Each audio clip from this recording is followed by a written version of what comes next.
यह कहानी है मणिपुर गांव की। इस गांव के ज्यादातर लोग अमीर थे, वहीं कुछ लोग बहुत गरीब थे। उन्हीं में से गोलू भी था।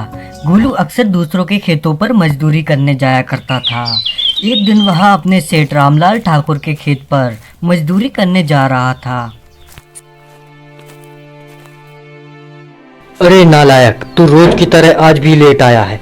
चल अब जल्दी से काम पर लग जा, मेरा मुंह मत देख। रामलाल ठाकुर बहुत ही घमंडी था और कंजूस भी था। वह अपने मजदूरों को पैसे भी कम देता था, अपने मजदूरों से गलत व्यवहार करता था।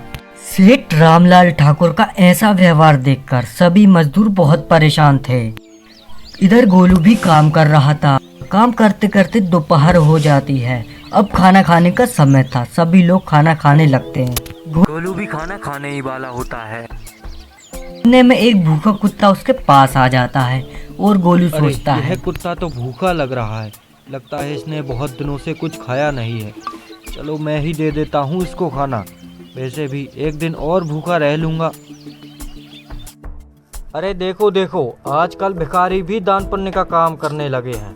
अरे यह क्या दान पुण्य का काम करेगा? इसके पास तो पहनने के लिए कपड़े भी नहीं हैं। हा हा हा। गोलू के साथ कोई भी अच्छा व्यवहार नहीं करता था। गोलू सभी लोगों से बहुत परेशान था। इधर सेठ रामलाल मजदूरों को कम पैसे देकर लात मारकर भगाता था। अरे साहब, पैसे दे दीजिए ना, मेरी बेटी की तबीयत बहुत खराब है, दे दीजिए ना साहब। अरे बोला ना तुझसे अभी, अगले हफ्ते हिसाब होगा। वैसे भी इस हफ्ते मैंने अपनी फसल नहीं बेची, अगले हफ्ते आना। दे दीजिए ना साहब पैसे, हमारा परिवार आपके पैसों से ही चलता है। साहब मेरी बेटी की तबीयत बहुत खराब है, दे दीजिए ना साहब, पैसे दे दीजिए साहब, मेरी बेटी आखिरी सांसें गिन रही है साहब। तू ऐसे नहीं मानेगा, ये क्या नहीं दे रहा तेरे पैसे, जो करना है कर लेना। अब तो तेरा हिसाब अगले हफ्ते भी नहीं होगा। जा, नहीं दे रहा मैं तेरे पैसे, खा गया मैं। अब तू काम पर भी मत आना। गोलू सुबह से ही भूखा था और वह घर जा रहा था। उसे रास्ते में पास ही दिखता है कि एक मंदिर में आदमी चावल बांट रहा है। वह जल्दी से उसके पास जाता है। अरे यहाँ तो कोई चावल बांट रहा है, मैं भी जाता हूँ, खाने का इंतजाम तो हो ही जाएगा। वहां से चावल लेने के बाद घर की ओर निकल जाता है। एक रास्ते में बूढ़ा आदमी मिलता है। बेटा कहाँ जा रहे हो? मुझे कुछ खाने को दे दो, बहुत दिनों से भूखा हूँ मैं। तुम्हारा भगवान भला करेगा। आदमी गोलू को बूढ़ा आदमी पर दया आ जाती है और वह अपने सारे चावल बूढ़ा आदमी को दे देता है और अपने घर की ओर निकल जाता है। रात हो जाती है। गोलू को नींद नहीं आती भूख के मारे। तभी बाहर एक आदमी उसे आवाज लगाता है। अरे इतनी रात को कौन आया है, बाहर जाकर देखता हूँ, पता नहीं कौन है। अरे भाई, आप कौन हो? मेरा नाम है रामू, मैं कपड़े बेचने का काम करता हूँ। सुबह से एक भी कपड़ा नहीं बिका। अगर आप मेरे कपड़े ले लेंगे तो बड़ी कृपा हो जाएगी भाई। अरे रामू, मैं कैसे कपड़े ले सकता हूँ? मैं जिस सेठ के पास काम करता हूँ वह सेठ तो पैसे भी ठीक से नहीं देता, एक महीने पहले हिसाब नहीं करता। इस महीने तो मेरा राशन भी खत्म हो गया। अब तो मैं खुद ही परेशान हूँ। मगर आप भाई इतनी रात को कपड़े क्यों बेच रहे हो? सुबह से एक भी कम्बल नहीं बिका, इसीलिए आपको लेना है तो जल्दी बता दो, मुझे घर की ओर भी निकलना है, काफी रात हो गई है। अरे नहीं रामू, इतनी रात को तुम घर कैसे जाओगे? ऐसा करो, तुम आज मेरे घर ही रुक जाओ, मेरे घर ही सो जाना, फिर तुम सुबह चले जाना। अरे नहीं, मैं आपके घर में कैसे सो सकता हूँ? मेरे तो कपड़े भी गीले हो गए, आपका बिस्तर भी गीला हो जाएगा। आप चिंता न करें, मैं घर चला जाऊंगा। अरे नहीं रामू भाई, कोई परेशानी नहीं, तुम आज मेरे घर ही रुक जाओ, सुबह चले जाना आराम से। रामू मान जाता है। वह दोनों साथ में सो जाते हैं।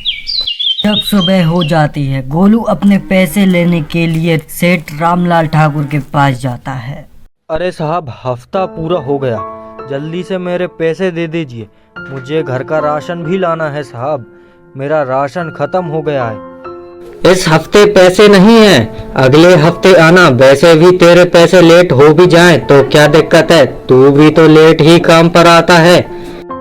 अरे सेठ जी, दे दीजिए ना मेरे मुझे पैसे, राशन लाना है, कल से कुछ नहीं खाया। आपने बोला था इस हफ्ते मेरा हिसाब हो जाएगा, दे दीजिए ना साहब। अरे मैंने तुझसे बोला ना अगले हफ्ते आ जाना, आज पैसे नहीं हैं। अरे साहब 2 दिन से भूखा हूँ, खाना ही खिला दीजिए साहब, बड़ी मेहरबानी होगी। नहीं मिलेगा यहाँ खाना माना, जल्दी से चला जा, नहीं तो मेरा दिमाग खराब हो जाएगा। वैसे भी तेरे पैसे तो मैं जब ही खा गया था जब तू लेट आया था।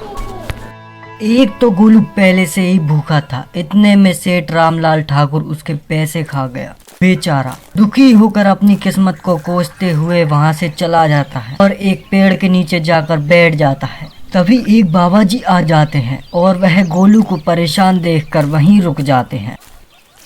अरे बेटा, इतना परेशान क्यों बैठे हो? कोई परेशानी है तो मुझे बताओ। बहन मेरा साथ नहीं देती। बेटा, कौन साथ नहीं देती?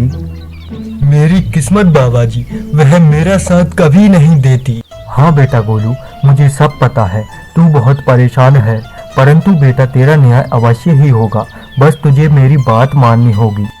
बोलिए बाबा जी, क्या बात है? मैं अवश्य ही आपकी आज्ञा का पालन करूंगा। बेटा, तेरे घर के बाहर एक बूढ़ा आदमी आएगा, बस तू उसको खाना खिला देना। पर बाबा जी, मेरे पास तो खुद का खाना भी नहीं है, उसके लिए खाना कहाँ से लाऊंगा मैं?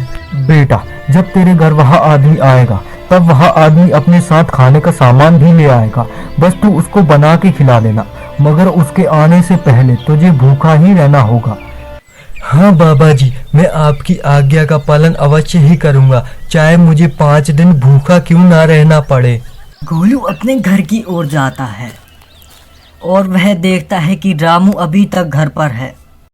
क्या हुआ भाई रामू, तुम अभी तक मेरे घर में हो? मैं तो सोच रहा था अभी तक तुम चले गए होगे। अरे गोलू, तुम अपना घर का गेट खुला छोड़ गए थे और मैं नहीं चाहता था कि तुम्हारे घर में कोई सामान उठा ले जाए, इसलिए मुझे तुम्हारे घर पे रुकना पड़ा, नहीं तो मैं अभी तक चला जाता गोलू।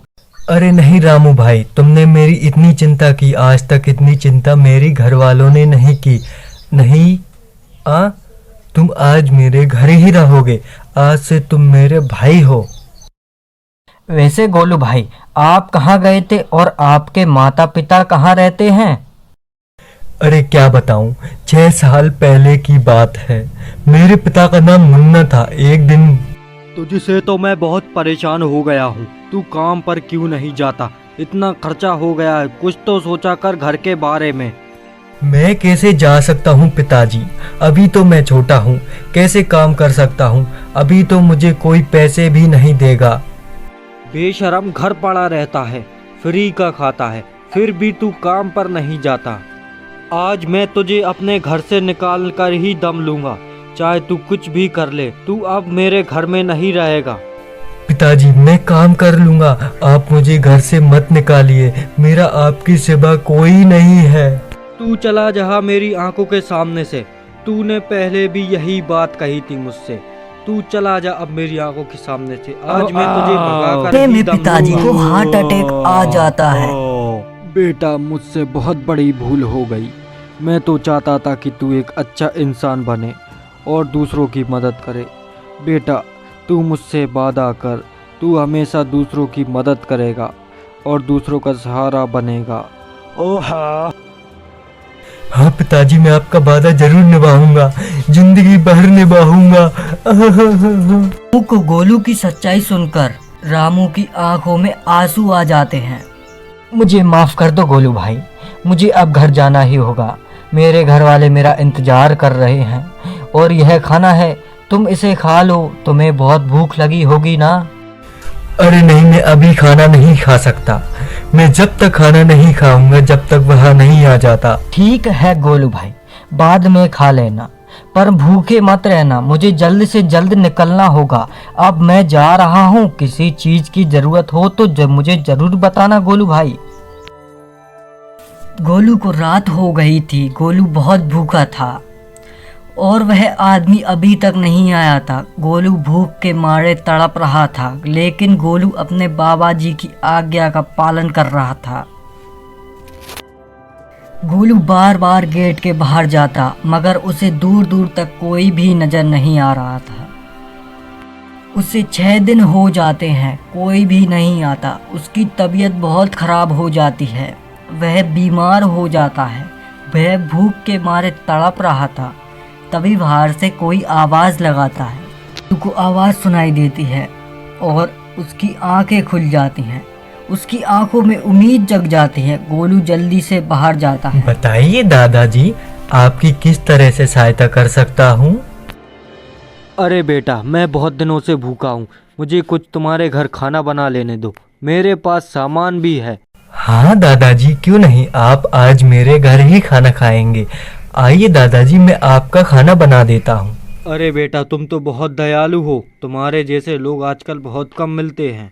ठीक है दादाजी, आप यहीं पर बैठ जाइए, मैं आपके लिए खाना बनाकर लाता हूँ। गोलू दादाजी के लिए खाना बनाकर लाता है, लेकिन जैसे ही वह खाना बनाकर लाता है, हैरान हो जाता है क्योंकि दादाजी वहाँ नहीं थे। वह देखता है एक सोने की पोटली रखी हुई थी और दादाजी नहीं थे। गोलू बहुत खुश होता है। गोलू समझ जाता है, अरे यह तो स्वयं भगवान ही थे। भगवान, लाख लाख शुक्र है तेरा, मैं तो धन्य हो गया मैं। सही कहा था बाबा जी ने, जब किसी के साथ ज़्यादा अन्याय हो जाता है तो स्वयं भगवान ही उसका न्याय करने आते हैं। हाँ।